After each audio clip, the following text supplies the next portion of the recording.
안녕하세요. 지금 현재가 너무 행복한 40대 여자입니다.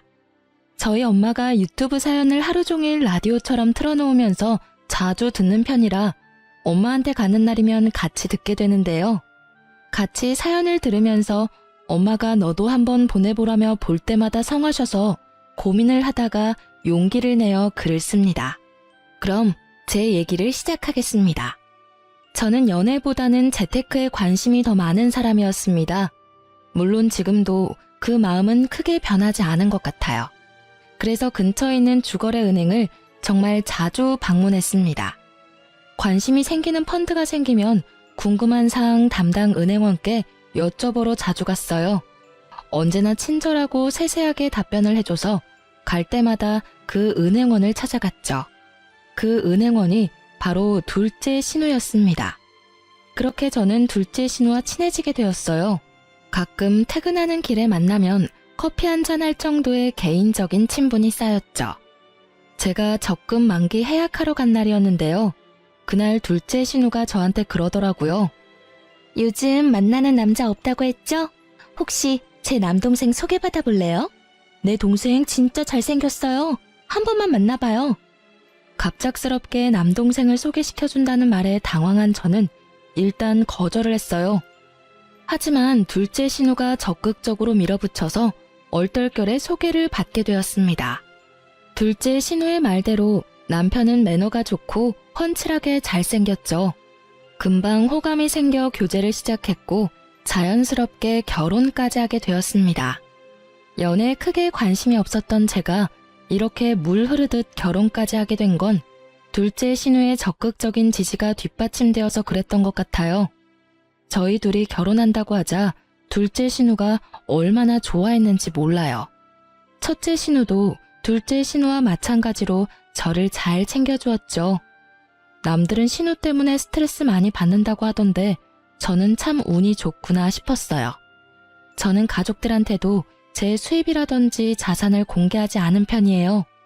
남편 역시 마찬가지였죠. 결혼 후에도 서로 수입에 터치하지 않고 생활비 통장에 같이 돈을 넣어서 사용하기로 했고 결혼식 비용과 신혼집 역시 반반으로 나눠 전세를 구했습니다. 첫 명절날 시댁으로 인사드리러 갔는데 시모가 저를 보는 둥 마는 둥 하면서 일만 고되게 시키더라고요.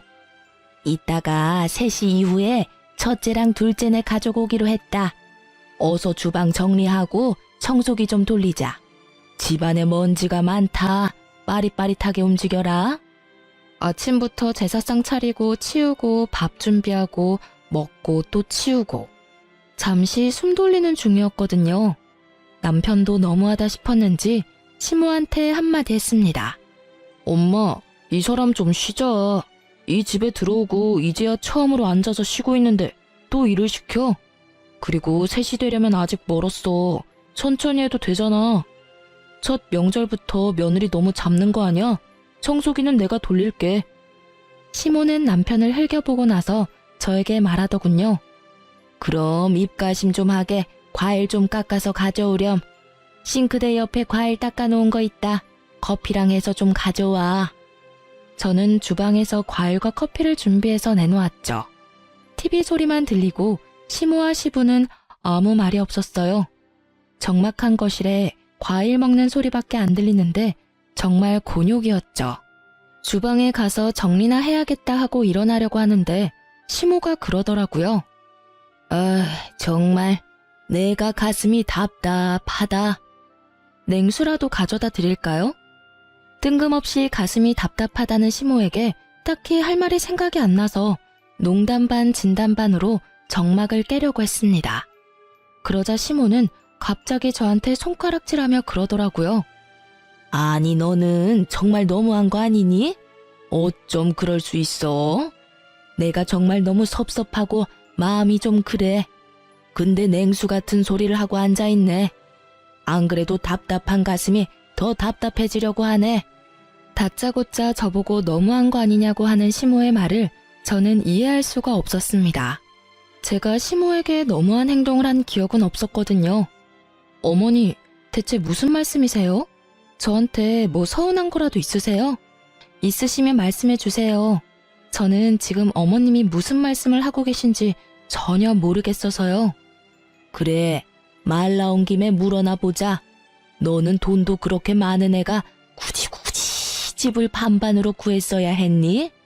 우리 윤철이는 사회생활을 조금 늦게 해서 모은 돈도 많지도 않은데 결혼하면서 완전 빈털터리가 돼버렸어. 갑작스러운 신혼집 비용 얘기에 저는 어리둥절했습니다. 네? 무슨 제가 돈이 많아요. 저도 신랑이랑 비슷해요. 그리고 신랑이 저보다 월급도 많이 받는데 빈털터리라뇨. 요즘 신혼부부들은 저희처럼 다 반반으로 비용 나눠서 집 구해요. 어쩜 아주 뻔뻔하게 거짓말하는 것 좀 봐. 내가 진짜 뭐라 할 말이 없다. 이러니 내가 가슴이 답답한 거지. 아, 어머니, 대체 무슨 말을 하시는지. 저 돈 없다니까요? 네가 돈이 없긴 뭐가 없어. 내가 너 얼마 있는지 다 알고 있는데 시치미 때도 소용없어. 시모의 반응에 조금 기분이 이상했지만 일단 자리를 피했습니다. 계속 시모의 말에 대꾸를 해주다 보면 괜히 말려들 것 같았어요. 괜히 툭툭거리면서 저한테 시비를 거시는 것 같았죠. 그렇게 자리를 피해서 주방 정리를 마치고 남편과 청소기를 돌리고 있었는데 첫째 신우 가족과 둘째 신우 가족이 왔습니다. 시부는 가족들이 다 모였으니 술이나 한잔 해야겠다고 하시길래 거실에 술상을 차렸습니다. 시조카들은 TV 본다고 방으로 들어갔어요. 가족들이 모여서 술 한잔 하고 있는데 시모가 또 돈 얘기를 시작했습니다. 아니, 그렇게 돈이 많으면 시댁에 뭐 더 해줘야 하는 거 아니야? 옆 동네 김씨 아줌마네는 며느리가 생일 때마다 루이비통인지 구찌인지 명품 가방 사준다고 그렇게 자랑을 하던데 나는 돈 많은 며느리가 집에 들어와도 뭐 받는 것도 없고 자랑거리도 없고 에휴. 첫 명절에 오자마자 반기지는 못할 망정 일만 주구장창 시키시더니 가족들이 모두 모인 자리에서까지 돈돈거리니까 너무 듣기가 싫더라고요. 어머니, 아까부터 계속 돈 얘기하시는데 저 돈 없어요. 어디에서 무슨 얘기를 듣고 자꾸 그러시는 거예요? 저한테 돈 맡겨놓으신 것도 아니고 솔직히 듣기 좀 그래요. 가족들도 다 모였는데 언제까지 돈 얘기만 하실 거예요? 너는 언제까지 계속 없는 척 할 거니? 네가 돈 많다고 하면 내가 떼어먹을까봐 그러는 거야? 속일 걸 속여야지. 제가 뭘 속였다고 그러시는 거예요? 저 어머님 속인 적 없어요. 그렇게 시무랑 투닥거리고 있는데 둘째 신우가 끼어들면서 한마디 하더라고요. 옳게, 엄마 다 알고 있어. 옳게가 돈 많은 거. 돈 많으면 좋은 건데 왜 자꾸 숨겨, 가족끼리? 아니, 형님까지 왜 그러시는 거예요? 옳게, 내가 담당 은행원이잖아. 내가 봤더니 계좌에 억소리 나게 있던데 지금 내가 다니는 은행에만 10억이 예치되어 있던데 다른 은행에도 적금이랑 펀드 있잖아. 대체 얼마나 알짜배기인 거야? 너무 부럽다. 알고 보니 은행원인 둘째 신우가 제 계좌를 몰래 확인했던 것이었습니다. 저는 너무 당황해서 얼굴이 새빨개졌어요. 시댁 식구들은 다 알고 있는 눈치였어요. 시모는 그 상황에서 한마디 더 붙여서 말했죠. 아니, 이렇게 증거가 명확한데 왜 자꾸 속이는 거야? 돈이 그렇게나 많은데 왜 없다고 하는 건지. 그리고 지금 살고 있는 집도 본인이 가지고 있는 돈으로 다 해결 가능하면서 왜 반반으로 했는지 아무리 생각해도 나는 이해가 안 돼. 저는 할 말을 잃어서 뭐라고 답변을 해야 할지 머릿속이 새하얘졌습니다. 그때 첫째 신우가 그러더군요. 둘째가 계좌 보고 입이 떡 벌어졌다던데. 그래서 막내 소개시켜줘야 한다고 한동안 엄청 호들갑 떨었잖아. 내가 진짜 꼭 우리 막내한테 소개시켜줘야겠다 싶었지. 너는 누나한테 진짜 감사한 마음으로 살아야 해. 저의 자산을 확인한 둘째 신우가 돈을 보고 남동생을 소개한 것이었어요. 사실 제가 예전 비트코인 초반에 이득을 많이 봤습니다. 초반에 들어갔다가 정점일 때 뺐죠. 남들 잃을 때 저는 몇십 배로 자산이 불었어요. 현재는 우량주 주식 거래와 적금으로 안전하게 보유 중입니다. 우리 엄마 그래서 자기 아들 팔자 바로 피는 줄 알고 좋아했는데 생각한 대로 되지 않아서 섭섭했나 보다. 엄마 팔자가 그렇게 바로 쉽게 펴지겠어? 마음의 여유를 가지고 천천히 기다려. 재촉하면 될 일도 안 돼. 아니, 계속 없는 척 하니까 너무 얄밉잖아. 그리고 돈 있는 사람이 좀 더 쓰면 어때서? 처음부터 칼같이 반으로 하고 아주 대단하셔. 저는 신우들과 시모의 대화에 몸이 부들부들 떨렸습니다. 형님, 남의 개인정보 열람하는 건 불법 아닌가요? 우리가 이제 남인가? 가족이잖아. 아니, 그리고 돈이 없는 것도 아닌데 뭐 어때? 우리한테 유세 좀 부려도 돼. 그리고 올케도 조금 너무했어.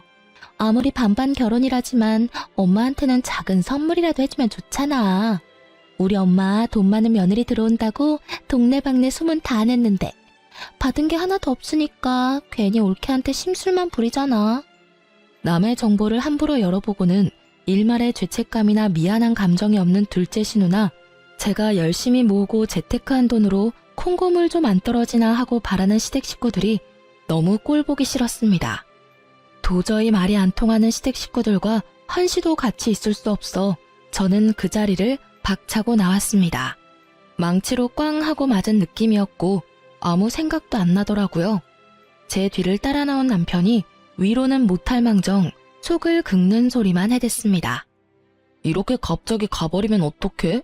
가족들 다 있는데 나가버리는 건 예의가 아니잖아. 예의? 예의를 아는 사람들이 그래? 당신 가족들은 나한테 막 대해도 되고 나는 예의를 차려야 하는 거야? 왜 나만 예의를 차려야 해? 그리고 당신도 알고 있었지? 당신도 다 알고 날 소개받은 거구나. 속으로 무슨 생각을 하면서 날 만났어? 아주 옳다구나 했어. 내가 알고 있었던 몰랐던 그게 뭐가 중요해? 우리 서로 좋아서 결혼한 거 아니야? 나는 중요해. 당신은 처음부터 내가 좋았던 게 아닌 거잖아. 둘째 형님한테도 너무 실망했어. 잘해주고 친절하게 해줬던 게 내 계좌 잔액을 보고 그랬던 거잖아. 어쩐지 내가 적금 해지하러 갈 때 그렇게 당신을 만나보라고 성하더니 검은 속내가 있었네. 난 그것도 모르고. 검은 속내라니 왜 그렇게 삐딱하게 생각하는 거야? 설령 둘째 누나가 당신이 돈이 많아서 나를 소개시켜줬다 한들 서로 안 맞았으면 이렇게 결혼까지도 못했을 거 아니야? 내가 당신 돈 보고 좋았으면 결혼 반반 비용하자고 할 때도 가만히 있었겠냐고. 당신 하자는 대로 다 했잖아. 그럼 지금 이 상황에서 내가 어떻게 생각해야 해? 나는 지금 누군가가 내 뒤통수를 세게 맞은 느낌이야. 얼얼해. 어떻게 뒤에서 나 몰래 그런 얘기들을 함부로 주고받을 수가 있어? 입장 바꿔서 생각해봐 한번. 우리 가족이 지금 당신 돈으로 우리가 뭘 한 것도 아닌데 왜 그렇게 예민하게 반응해? 그저 계좌에 돈이 많다. 이 정도만 알고 있는 거잖아. 당신이 이렇게 뛰쳐나오면서까지 화를 낼 일인 거야? 나는 지금 아무리 생각해도 이해할 수가 없어. 어떻게 남의 개인정보를. 이게 말이 돼? 가능한 일이야? 지금 나는 내 돈으로 뭘 했고 안 했고가 중요하지 않아. 그렇게 한참을 남편과 실랑이를 벌이다가 저는 결국 집으로 왔습니다. 마음의 응어리가 풀리지 않은 채 흐지부지하게 넘어가 버리게 되었죠. 저희가 전세가 끝날 시기에는 아파트 매매를 한번 알아보고 있었는데 괜찮은 위치에 아파트가 있다고 해서 자세히 알아보는 중이었습니다. 여보, 여기 위치가 괜찮은 것 같네. 1900세대 정도라서 단지도 꽤 크더라고. 그리고 우리 둘 회사 출퇴근하기에도 나쁘지 않은 거리 같아. 첫째 누나가 이 근처 살잖아. 여기 인프라도 괜찮다고 하더라고. 단지 조성도 잘 되어 있고 깨끗하대. 나도 여기 예전부터 눈여겨보긴 했어. 그럼 이 아파트 매매 나오는 걸 계속 주시해야겠다. 여기 가격이 꽤 되던데 매매 자금을 어떻게 하는 게 좋을까? 우리 어차피 아파트 이사 가고는 임신 계획도 잡을 거고 당신 휴직도 해야 하고 하는데 이참에 우리 돈을 합치는 건 어때? 돈을 합치자고? 싫어. 나 최대한 일할 수 있을 때까지 일할 거고 휴직하더라도 생활비 내던 건 계속 낼 수 있어. 굳이? 그럼 우리 평생 이렇게 돈 따로 관리하면서 살 거야? 은근슬쩍 돈을 합치자고 하는 남편의 말에 지난 명절 때 일이 생각나서 단칼에 거절했습니다. 남편은 이해 못하겠다는 식으로 굴더라고요. 여보, 나는 우리 친정엄마 아빠한테도 내 자금 얘기 안 해. 당신이 내가 보유한 금액을 알고 있더라도 달라지는 건 없어. 왜 그렇게까지 해야 해? 살다 보면 예상치 못한 일이 생길 수도 있고, 그리고 같이 관리하면 더 편하잖아. 예상치 못한 일이 생기면 그때 생각하면 되는 거 아니야? 아직 생기지도 않은 일을 벌써부터 걱정할 필요는 없잖아. 그리고 나는 생활비 통장에 돈 넣어서 쓰는 거 별로 안 불편한데? 오히려 편하고 좋은데? 당신은 뭐가 그렇게 불편한 건데? 뭐 불편하다는 건 아니고 왜 계속 따로따로 관리해야 하는 건지 난 이해가 안 가서. 여보, 다른 집들은 남편이 각각 돈 관리하는 거 오히려 좋아한다던데. 당신 돈 필요할 때 당신이 마음대로 쓰면 되는 건데 뭐가 문제야? 그리고 연봉은 나보다 당신이 더 많이 받잖아. 같이 쓰는 공용 생활비 외엔 당신이 남은 돈으로 뭘 하던 상관 안 하겠다는데 좋아서 날뛰어야 하는 거 아니야? 편하잖아. 계속 돈을 합치고 싶어하는 남편에게 강경하게 저의 의사를 밝혔습니다. 할 말이 없는지 또 얘기는 안 하더라고요. 문제는 이 다음부터였습니다. 회사에 있는데 시모한테 전화가 오더라고요. 너네 아파트 매매할 계획이라면서? 지금 보고 있는 아파트 매매 가격 내가 확인해 보니까 네가 가지고 있는 돈으로도 충분할 것 같은데 이번에도 반반해서 할 거니? 남편이 시모한테 얘기를 한 건지 제가 전화 받자마자 제 돈으로만 아파트를 매매하라고 하더라고요. 어머님, 지금 당장 이사 갈 것도 아닌데 굳이 전화까지 하셔서 얘기하실 일이에요? 너가 또 반반하자고 할 것 아니야. 지금부터라도 내가 귀에 딱지 않도록 얘기해줘야지. 아, 어머님, 반반으로 하던 제가 다 하던 그건 저희 부부가 결정할 일이라고 생각해요. 이렇게 저희 부부가 의논할 일 있을 때마다 어머님이 계속 관여하실 거예요? 어른이 의견을 주겠다는데 그게 뭐가 문제니? 너는 대체 그 많은 돈 아껴뒀다 뭐에 쓰려고 그래? 다들 그렇게 돈 모아서 집 사는 거지. 제 돈으로 뭘 하던 그건 제 마음이죠. 그리고 저 지금 회사예요. 돈 얘기하실 거면 나중에 하세요. 지금 업무 처리할 것 있어서 끊겠습니다. 그날 퇴근하고 집에 들어갔는데 너무 화가 나더라고요. 당신 어머님한테 무슨 얘기를 했길래 내 돈으로 아파트를 매매하라 어쩌라 그러시는 거야? 왜 자꾸 우리 일에 어머님이 자꾸 끼시는 거냐고. 왜? 엄마가 전화했었어? 난 별 얘기 안 했어. 그냥 아파트 매매 알아보고 있다 했지. 아파트 매매를 왜 내 돈으로 해야 해? 왜 그게 당연하다는 듯이 말씀하시냐고. 당신이 돈이 나보다 더 많으니까 하시는 말씀이시지 뭐. 그리고 당신 돈으로 하면 또 어때? 어차피 우리 평생 같이 살 거잖아. 아, 정말 내가 기가 차서 말이 안 나온다. 그래, 내 돈으로 매매한다 쳐. 그럼 명의는? 명의 얘기는 안 나오겠어? 공동명의 하는 게 뭐 어때서? 부부가 같이 사는 집인데 공동명의가 대수야? 공동명의 같은 소리 하네. 내 돈으로 했는데 무슨 공동명의야? 당연히 내 명의지. 근데 내 단독 명의로 했다고 해봐. 어머님이 또 가만히 계시겠어?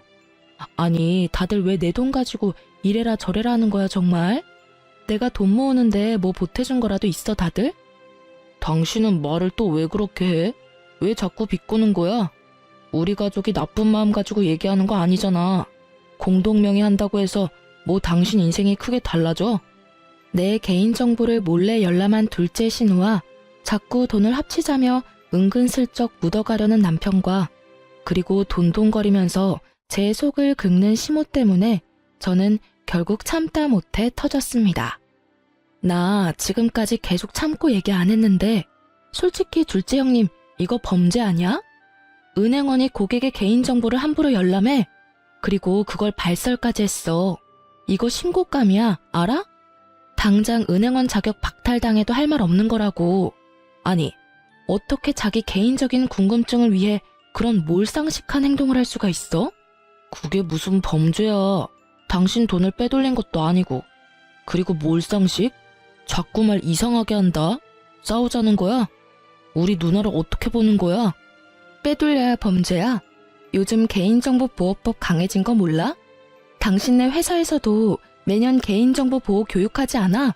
법정 의무 교육이라 회사에서도 중요하게 생각하는 부분이라고. 개인정보가 얼마나 민감하고 예민한 부분인데 심지어 개인정보 보호가 제일 중요한 은행에서 은행원이라는 사람이 어떻게 그런 행동을 할 수 있는지 아무리 생각해도 이해가 안 돼. 나는 사기 결혼 당한 것 같아. 정말 너무 화가 나고 배신감 들어. 어차피 나중에 서로 공유하게 될 건데 왜 그래? 그냥 조금 빨리 알게 된 것뿐이야. 근데 우리 집 식구들도 모르는 내 자산을 시댁 식구들이 다 안다는 게 말이 돼? 그리고 내 동의를 얻고 공유한 거야? 그냥 남의 소중한 개인정보를 빼돌린 거야. 왜 사태의 심각성을 전혀 모르지? 알면 또 어때? 당신이 뭐 해줄 것도 아니면서.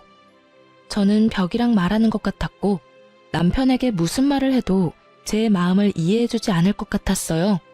그 와중에 시모가 또 전화가 왔습니다. 지금은 회사 아니지? 그리고 아무리 바빠도 그렇지 너는 시어머니 전화를 그렇게 끊니? 그래서 결정은 했어? 네가 매매하기로? 이 사람들이 정말 날 돌아버리게 하고 싶어서 작정했나 싶었죠. 어머님, 제발 그만 좀 하세요. 계속 그럴수록 저는 어머님이 말씀하신 대로 하기 싫어져요. 제가 알아서 하겠다고요. 말하는 뽐새 좀 봐. 예, 네가 뭐 해준 것도 없으면서 뭘 그렇게 유세야? 용돈이라도 많이 주는 것도 아니면서. 같이 살지도 않는데 매달 50씩 넣어드리잖아요. 명절엔 별도로 드리는데 뭐가 그렇게 부족하세요? 지금 안 그래도 저희 부부 그놈의 돈 때문에 싸우고 있거든요. 어머님까지 안 그러셔도 충분해요. 진짜 저 미쳐버릴 것 같으니까 이제 좀 그만하세요. 내가 너한테 뭘 어쨌다고 그렇게 난리를 쳐? 제 계좌를 몰래 본 둘째 형님도 너무 소름 끼치고 제 재산 미리 알고 저한테 자꾸 돈돈거리는 어머님한테도 진절머리가 나고요. 그리고 지금 이 상황이 얼마나 심각한 상태인지도 모르는 바보 같은 남편한테는 정이 뚝 떨어집니다. 정말 지긋지긋했습니다. 다툰 후 서로 마음이 풀리지 않은 채로 지내던 중에 친정 식구들이 오랜만에 신혼집에 놀러 오겠다고 하더라고요. 시댁과는 거리가 가까워 자주 왕래하지만 친정은 편도 2시간이 넘는 거리라 자주 못 오기도 하고 저희 부부도 친정에 자주 찾아가지 못하거든요. 꽁기한 마음으로 남편과 마트에서 장을 보러 갔습니다. 장볼거리를 이것저것 담고 있는데 남편의 사촌 누나를 만났습니다. 남편도 오랜만에 만나서 반갑게 인사를 하며 서로 이런저런 얘기를 나누는데 뭔가 쎄한 대화를 하더라고요. 이번에는 잘 지내고 있어? 어때? 별 문제는 없고? 지난번에는 워낙 잡음도 많고 시끄러웠어가지고 걱정이 좀 된다, 야. 어? 아유, 누나는 참 무슨 말을. 당연히 잘 지내지. 우리 어서 장봐야해서 그만 갈게. 다음에 또 봐. 그래, 잘 지내면 됐지. 제발 좋은 소식만 들려줘라. 남편은 뭔가 서둘러 대화를 종료하는 느낌이었어요. 뭔가 기분이 좀 묘하더라고요. 지난번에? 사촌 누나가 하신 말 괜히 좀 신경 쓰이네. 그게 무슨 말이야? 전에 뭔 일이 있었어? 뭐 전에 사귀던 애 얘기하나 보지. 진짜 저 누나도 주책이야 정말. 어서 장 보고 가자. 도착하시기 전에 청소기도 좀 돌려야지. 그렇게 그날 마트 장을 보고 친정 식구들과 식사를 마치고 배웅을 한 이후에도 계속 사촌 누나와 남편의 반응이 계속 머릿속에 맴돌았습니다. 여자의 촉이라고 할까요? 제가 전에 만났던 남자친구의 바람도 이 쎄한 촉으로 잡아냈었거든요. 다음날 퇴근하고 집에 왔더니 남편이 좀 늦는다고 연락이 왔습니다. 저는 계속 생각나는 이 찝찝한 마음을 해결해야겠다고 생각을 했어요. 시댁 식구 중에서도 제일 물러터진 첫째 신우에게 전화를 해봤습니다. 옳게. 무슨 일이야? 퇴근은 잘했어? 지난번에 기분 상한 건 좀 풀린 거야? 우리 엄마는 아직도 화가 덜 풀렸는지 전화할 때마다 내 귀에서 피날 것 같아. 올케가 잘 달래줘봐. 우리 엄마 삐지면 오래가서 피곤하단 말이야. 솔직히 다 풀리진 않았어요. 어머님한테도 아직 상한 감정이 남아있고요. 그냥 큰형님 뭐 하시나 싶어서 전화했어요. 그때 제가 너무 남아 계신 분들 민망하게 박차고 나온 것도 죄송해서 사과할 겸 궁금한 거 여쭤볼 겸 전화했어요. 궁금한 거? 우리 올케가 궁금한 게 뭘까? 말해봐. 내가 얘기해 줄 수 있는 건 해줄게. 저희가 요즘 많이 다투거든요. 그날 이후로 계속 의견 충돌로 싸우게 되더라고요. 그러다가 남편이 전에는 너무 많이 서툴렀었는데 이번에는 저와 잘 지내보고 싶다고 그러더라고요. 그래서 전에는 어땠는지 궁금해서요. 지난번에 신랑 사촌 누나도 우연히 만났는데 또 전에 있었던 일 얘기를 하시길래요. 전에? 윤철이가 얘기한 거야? 다? 어떻게 알게 되었어? 어디까지 알고 있어? 제 얘기를 듣던 첫째 신우는 잠시 놀란 듯 뜸을 들이더니 제 미끼를 덥석 물었습니다. 네, 형님. 저 신랑한테 다 들었으니까 얘기해 주셔도 돼요. 다 알고 있어요. 신랑이 얘기해 주긴 했는데 큰형님도 옆에서 많이 보고 듣던 게 있으셨을 거잖아요. 저희도 그전처럼 되지 않으려면 서로 노력도 해야 할 거고 저도 좀 더 알아서 참고가 되지 않을까 싶어서요. 걔는 뭘 또 그런 걸 얘기했다니? 좋은 일도 아니고. 뭐 그래도 계속 숨기다가 나중에 걸리느니 차라리 잘 됐다고 해야 하나? 일단 둘 다 너무 어렸지 않니? 그저 사랑이라는 마음 하나 가지고 같이 잘 살겠다고 시작했는데 너도 지금 결혼해봐서 알겠지만 결혼이 사랑 하나 가지고 되니? 첫째 신우는 제가 물어보지 않은 얘기도 술술 불었습니다. 얘기를 듣자 하니 남편은 20대 중반 여자친구와 혼인신고는 안 했지만 3년 넘게 결혼 생활을 유지하고 헤어진 전처가 있었습니다. 솔직히 깨름칙하긴 했지만 전처가 있었을 거라고 상상도 못했습니다.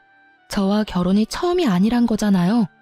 어떻게 그렇게 중요한 사실을 알리지 않았는지 배신감이 들었고 손까지 바들바들 떨렸습니다. 당장이라도 전화를 끊고 남편한테 어찌된 영문인지 따지고 싶었지만 저는 아무렇지 않은 척, 다 알고 있는 척 전화를 끝까지 다 받고 끊었습니다. 첫째 신우와 통화를 끊고 나니 머리가 띵하더라고요. 마음을 진정시키고 있었는데 남편이 퇴근하고 들어오더라고요. 오자마자 저녁밥부터 찾는 남편 놈을 노려보며 말을 했습니다. 저녁밥 같은 소리라네? 지금 밥이 목구녕으로 들어가니? 당신 진짜 미친 거 아니야? 당신네 식구들이 나한테 돈 많은 거 속였다고 할 자격이 있어?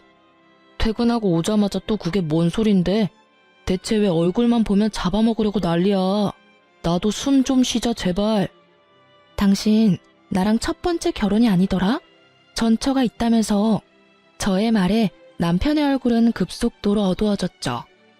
무슨 말이야 그게? 아니 이렇게 중요한 사항을 꽁꽁 숨기고 있었어? 재혼이면 재혼이라고 처음부터 밝혔어야지. 내가 돌싱남이랑 결혼을 했을 줄은 꿈에도 생각 못했네. 누구한테 들었어? 누구한테 들었는지가 중요해 지금? 내 자산을 알고 결혼한 것부터 시작해서 초혼이 아니라는 것까지. 이건 진짜 명백히 사기 결혼이야. 알아? 당신 참 양파 같은 사람이야. 아주 까도 끝이 없어. 혼인신고는 안 했어. 철없을 때 얘기야. 어렸을 때 얘기라고. 결혼 생활이라고 말할 정도까지는 아니고. 3년 넘게 결혼 생활을 했다면서 혼인신고 하나 안 했다고 당당하다는 거야? 당신 생각은 이게 아무 문제가 없는 일이라는 거지? 법적으로는 깨끗하잖아. 요즘 애들은 뭐 결혼 전에 동거도 한다는데 그거랑 뭐 다를 게 뭐 있어? 크게 문제 삼을 일도 아니잖아. 크게 문제 삼을 일이 아니라고? 대체 당신은 무슨 생각을 하고 사는 거야? 반대로 내가 그랬다고 하면 당신은 가만히 있었을 것 같아? 둘째 형님이 내 계좌 훔쳐본 것도 별일 아니라고 하더니 왜? 이제 전처 있는 것도 큰 문제 아니라고 우겨댈 셈이야? 야, 진짜 사람 하나 바보 만드니까 좋아? 당신 가족들 정말 사기꾼이야. 당신도 마찬가지고. 뭘 사기를 쳤다는 거야 자꾸. 대체 뭐가 사기 결혼이냐고. 지금 나한테 일어나고 있는 모든 상황들이 사기 아니냐고. 어떻게 사람들이 그럴 수가 있어? 너는 맨날 너만 피해자야? 뭐가 그렇게 화가 나고 뭐가 그렇게 억울해? 대체 왜 매번 예민하게 반응하는 건지 나는 이해할 수가 없어. 반성의 기미는 하나도 안 보이는 남편 놈을 보면서 가만히 있어서는 안 되겠더라고요. 이렇게 당하고만 있을 수는 없잖아요. 저는 천천히 생각해 봤습니다. 일단 둘째 신우일부터 처리해야겠다고 생각했어요. 은행원이 어떻게 남의 개인정보를 볼 수 있는 건지, 그게 진짜 가능한 건지 여기저기 찾아가 확인해 봤습니다.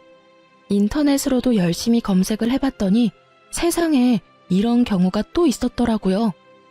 그래서 개인정보를 함부로 열람한 경우 어떻게 되는지 많이 알아보고 공부도 했습니다. 먼저 저는 국민신문고를 통해 둘째 신우를 고발했습니다. 그 다음으로는 금감위에 민원을 넣었죠. 그렇게 둘째 신우한테 똥을 투척하고 저는 짐을 챙겨 친정으로 내려갔습니다. 시댁은 당연히 발칵 뒤집어졌고 둘째 신우는 당연히 은행원 자격을 박탈당했습니다. 시댁 식구들한테 연락이 계속 오는 바람에 전화통은 불이 났죠. 남편 놈한테 오는 전화만 받았습니다. 당신 제정신이야? 우리 둘째 누나 밥줄 끊기게 할 생각이야? 당장 철회해. 무슨 짓을 벌인 거야 대체? 우리 가족이 너한테 뭘 그렇게 잘못했어? 내가 전에 얘기했지? 개인정보 보호가 얼마나 중요한 건지. 남의 정보를 몰래 열람해서 발설까지 하는 은행원을 어떻게 믿고 은행 업무를 봐? 당신은 그런 은행원을 믿을 수 있을 것 같아? 나는 못 믿어. 당신은 가족이니까 별일 아니라고 생각하겠지만 이거 엄청 큰 범죄야.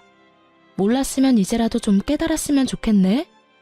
지금 둘째 누나 은행에서 쫓겨났어. 지금 벌금까지 물게 생겼다고. 너한테 피해준 거 없잖아. 왜 이렇게까지 일을 크게 만드는 건데? 남편은 둘째 신우가 잘못한 일은 전혀 생각 못하고 당장 철회하라며 발악을 하더라고요. 그러게 왜 남의 개인정보를 몰래 보냐고. 당연한 결과야. 벌금 몇 천만 원밖에 안 하던데 솔직히 더 강하게 벌금 때려야 하는 거 아니야? 몇 천만 원? 네가 돈이 많아서 몇 천만 원은 아주 우습구나. 맞네. 네가 우리 가족을 얼마나 우습게 봤으면 이래. 진짜 돈이 대단하다 대단해. 이것 봐. 남의 개인정보를 여기저기 발설해서 뭔 얘기만 하면 남의 재산 들먹이기나 하고 전혀 반성의 기미가 보이질 않잖아.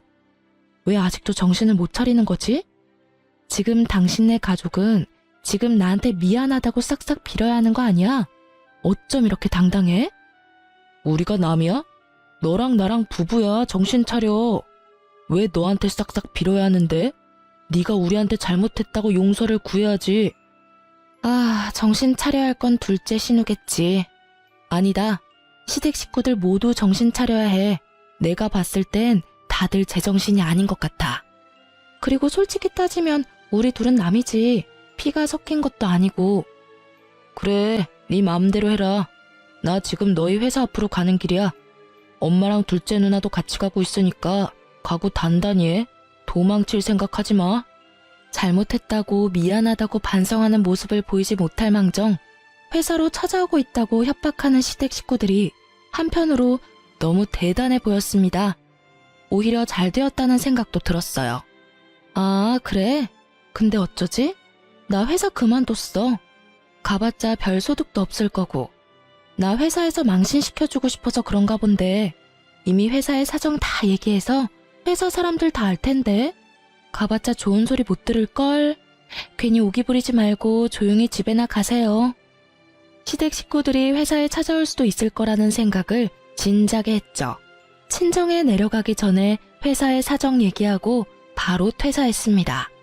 혹시나 했었는데 역시나였던 시댁 식구들이었죠.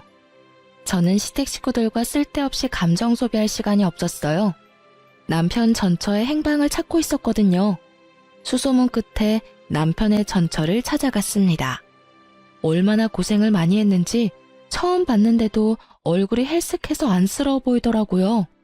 전처한테서 제 남편과 헤어지게 된 몇 가지 이유들을 모두 듣고 경악을 금치 못했어요. 저희 친정이 잘 사는 편은 아니에요. 그래서 처음에 결혼한다고 했을 때부터 별로 좋아하지 않았어요. 어떻게 알았는지 제가 얼마 모았는지도 알더라고요. 그리고 볼 때마다 친정 부모님은 얼마나 일을 안 했길래 돈이 없냐고 구박하시더라고요. 전처는 어렸을 때라 잘 몰랐던 것 같은데 둘째 신우가 전처와 전처 친정 식구들의 자산까지도 확인했나 보더라고요. 아주 상습범이었죠. 전 남편은 같이 있을 때는 잘해줬는데 시댁에만 가면 꿀먹은 벙어리였어요. 전 첫째 신우랑 둘째 신우는 저를 완전 투명인간 취급했고 전 시모는 저를 볼 때마다 그렇게 노려보면서 구박하더라고요. 제가 돈이 많은 걸 알고도 그렇게 사람 못 살게 괴롭혔던 시모가 전처한테는 또 돈 없다고 얼마나 개무시를 했을지 안 봐도 비디오였습니다. 남편 놈은 중간 역할도 못했고 시간이 좀 지나니까 같이 개무시를 했었다고 합니다. 듣고 있던 제 주먹이 불끈 쥐어질 정도로 전처가 일방적으로 당하기만 했더라고요. 그때는 어렸으니까 한번 대들지도 못하고 다들 저처럼 참고 사는 줄 알았어요. 그리고 그때 제 뱃속엔 아기가 있어서 더 참고 살았죠. 근데 아기가 성별이 여자 아기인 거 알고선 더 구박을 하더라고요. 딸은 필요 없다고, 혼인신고도 안 했으니까 이혼하라고, 자기 아들 앞길 망치지 말라고, 3천만 원 줄 테니까 그냥 나가라고, 썩 꺼지라고. 시모는 제가 생각했던 것보다 훨씬 더 못되고 나쁜 사람이었습니다. 전처는 결국 온갖 구박을 견디다가 못해 돈을 받고 그 집을 나갔다고 해요. 어떻게 사람들이 그럴 수가 있죠? 지금 아기는 잘 크고 있는 거죠? 지금 유치원에 잘 다니고 있어요. 밝고 예쁜 공주님이에요. 어린 게 뭘 아는지 모르겠지만 아직까지 아빠도 안 찾고 씩씩해요.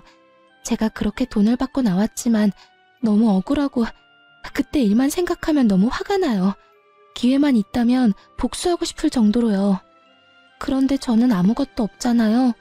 복수할 수 있는 용기도 없고 돈도 없고. 남편 놈과 결혼 생활로 상처투성이인 전처는 늘 복수의 꿈을 꿨다고 합니다. 제가 대신 통쾌하게 복수해주겠다고 자신있게 말했어요. 저는 전처와 헤어진 후에 바로 시모를 찾아갔습니다. 시모는 절 잡아먹을 것 같은 눈으로 째려보더라고요. 이렇게 빨리 제 발로 찾아올 줄은 몰랐네. 뭐 좋은 소리 들으려고 온 건 아닐 테고, 아니면 둘째 일 철회해주러 온 거니? 남편한테 혼외자가 있었던데. 알고 계세요? 예쁜 손녀도 있으시던데. 그게 무슨 소리인지 전혀 모르겠네. 너도 잘 알다시피 나는 우리 딸이 낳아준 손자 3명밖에 없는데 나한테 손녀가 어디 있니? 너 뭐 잘못 먹었어? 어디서 그런 기분 나쁜 소리를 듣고 온 거니? 네네. 뭐 저도 어머님이 인정하실 거란 생각은 안 했어요. 제가 혼외자가 있는 남자와 어떻게 살 수 있겠어요?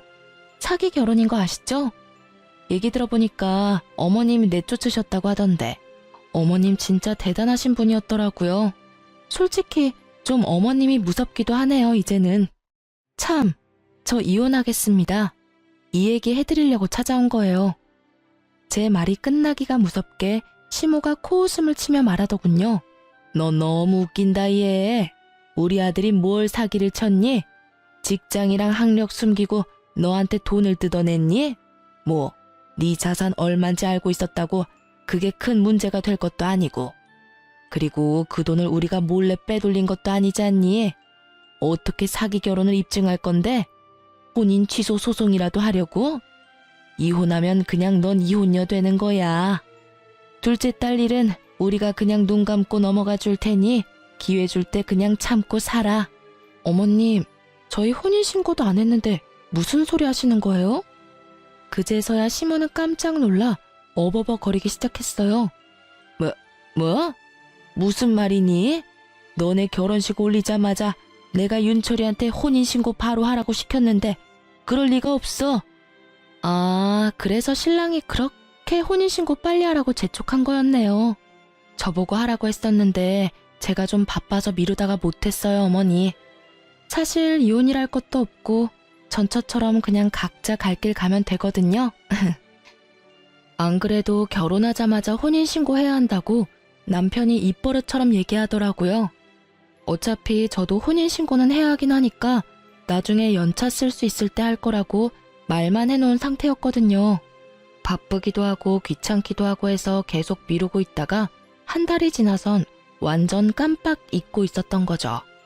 남편은 제가 당연히 혼인신고했다고 생각했나 봐요. 저는 그렇게 속 시원하게 할 말 다 하고 친정으로 다시 내려왔습니다. 그날 저녁 남편이 찾아왔습니다. 저를 보자마자 무릎까지 꿇고 싹싹 빌기 시작했어요. 둘째 신우가 계좌 본 걸 내가 알았을 때 그때 무릎 꿇지 그랬어. 이제 와서 이게 무슨 소용이야? 안 그래? 전처 일은 정말 미안해. 속일 생각은 없었어. 그리고 아기도 낳은 줄 몰랐어. 당연히 그렇게 나가고 쥐었을 줄 알았지 내 애가 세상에 태어났을 거라고는 생각도 못했어. 그 이후에 연락도 안 했었고. 당신네 식구들이 다 와서 무릎 꿇고 싹싹 빈다고 해도 나는 마음 다시 돌릴 생각 없어. 우리 뭐 서로 주고받을 것도 없고 지금 신혼집 정리해서 그 돈만 받으면 될 것 같고. 아, 당신이 결혼할 때 가져온 8천만 원은 바로 이체해 줄게. 다시는 돈 합치자는 얘기 안 할게. 제발 한 번만 눈 딱 감고 넘어가 주라. 우리 집에서 당신한테 돈 얘기 못하도록 내가 입 단속도 잘할게. 응? 돈 없는 전처는 그렇게 무시하고 내쫓더니 나는 돈이 있으니까 놓치기 싫은가 봐. 나도 돈 없었으면 진작에 내쫓겼을 텐데. 그렇지? 어차피 나랑도 혼인신고 안 했는데 또 어디 가서 애먼 여자 붙잡고 첫 결혼인 척 연기하면서 살아가 봐. 가만 보니 너 참 재주도 좋다. 연기력이 일품이야. 아, 너네 가족들 전체가 다 배우해야겠어. 사람 하면 깜빡 속이고 결혼시킨 다음에 혼인신고 딱 해놓고 낙장 불입 외칠 게 뻔하지. 내가 까먹었으니 망정이지. 너란 놈이랑 하마터면 가족으로 묶일 뻔했잖아. 끔찍하다 끔찍해. 아니야, 그렇지 않아. 혼인신고는 안 해도 돼. 나중에 언제든 마음 바뀌면 헤어져도 좋아. 대신 지금은 아니야. 내가 그동안 못했던 것 10배, 100배로 더 잘해줄게. 아무리 얘기해도 남편 놈은 갈 생각을 안 하더라고요. 저는 남편 보는 앞에서 8천만 원을 이체해줬습니다. 자, 봐봐. 나 지금 8천만 원 보냈다. 확인해봐. 결혼식 비용이랑 전셋집 비용 너가 낸 만큼만 지금 다 보냈으니까 더 이상 왈가왈부 하지 말고 깔끔하게 헤어지자. 그 집은 집주인한테 얘기해놨거든. 부동산에 얘기해서 이미 내놓은 상태야. 당신도 얼른 짐 정리해서 이사갈 준비해. 너 때문에 감정 낭비, 시간 낭비 더 이상 하기 싫어. 알겠지? 곱게 안 나가면 네가 그렇게 좋아하는 돈 써서 사람 불러서 쫓겨나게 만들어줄 테니까 어디 한번 버틸 때까지 버텨보던가. 깔끔하게 모든 상황을 정리하고 저는 자유가 되었습니다. 회사도 그만둔 상태라 심심하기도 하고 솔직히 자금 여유도 있어서 2달간 유럽 여행도 다녀왔어요. 여행 다녀오고 듣게 된 이야기인데 첫째 신우가 전처와의 비밀을 제게 다 털어놓은 걸 그들도 알게 되었는지 전 남편이 누나랑 영 끊겠다며 난리도 아니었다고 하더라고요.